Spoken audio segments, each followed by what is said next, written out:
I do not speak as a president. I speak as a son of Africa, born from its red soil, raised by its rhythms, shaped by its struggle and its dream.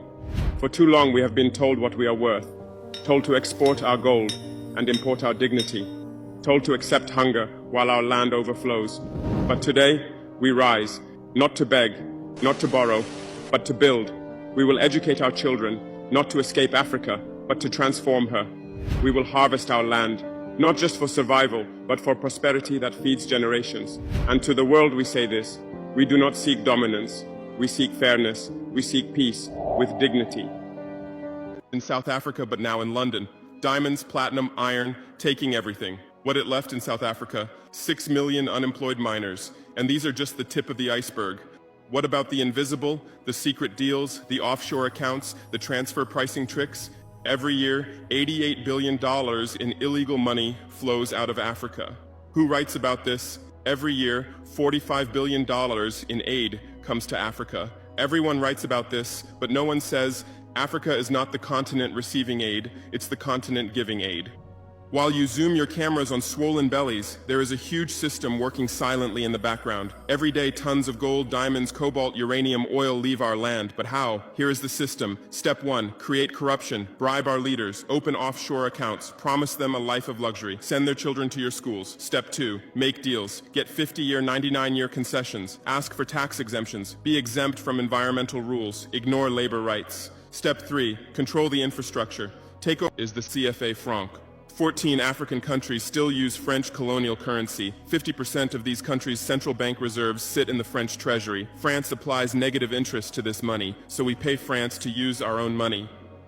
Through this system, France transfers $500 billion worth of resources from Africa every year. Does anyone write about this? No. But when France gives Africa 10 billion euros in aid, it makes headlines. Britain's system is more sophisticated. London is the world's money laundering center. City of London, offshore paradise. Every penny stolen from Africa passes through London. Jersey, Guernsey, Cayman Islands, Virgin Islands, all under British control. Africa's wealth hides there. America's system is AFRICOM, Africa Command, 46 military bases on the continent. Official purpose, security. Real purpose, resource control. Drones in our airspace every day, listening devices everywhere.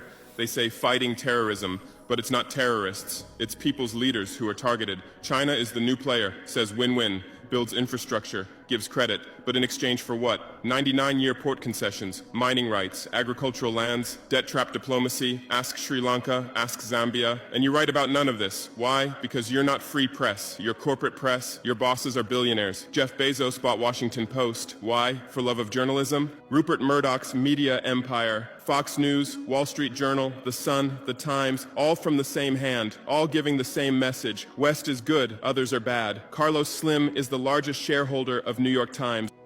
Billionaire. Where's his wealth from? Monopolized telecommunications. Africa is not a beggar. Africa is not a battlefield. Africa is not your experiment, your puppet, your warehouse of raw materials. Africa is rising to you with the other. Africa no longer wants charity. We want justice. We want control over our own destinies. Too on the chains of colonialism and its modern descendants. Our wounds did not begin with us. They were inherited legacies of an empire-building madness that saw us not as humans. Can the West ever be so bold enough to come out and debunk every accusations so far leveled against them by Ibrahim Traore? The answer is no. They all know the main fact. And it's so obvious now that we are beginning to know the kind of politics they have been playing with African leaders, of which they are not comfortable with it. That is why they are doing everything possible at the moment just to make sure that they take him out.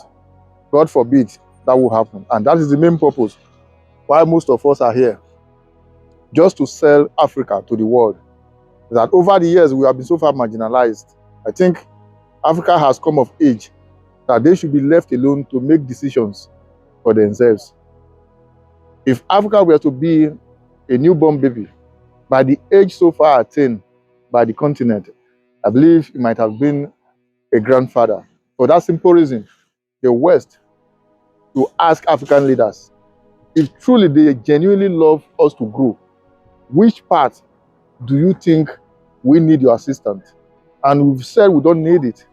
So be it. If you want to do business with us, come out clean. Let there be this bilateral agreement written by all the continent that want to do business with Africa. Whatever is agreeable, so be it. Whatever disagreeable, you have to go. Anyway, whatever you think, drop your comment in the comment section. Once again, share and follow the page. Thank you as you do so.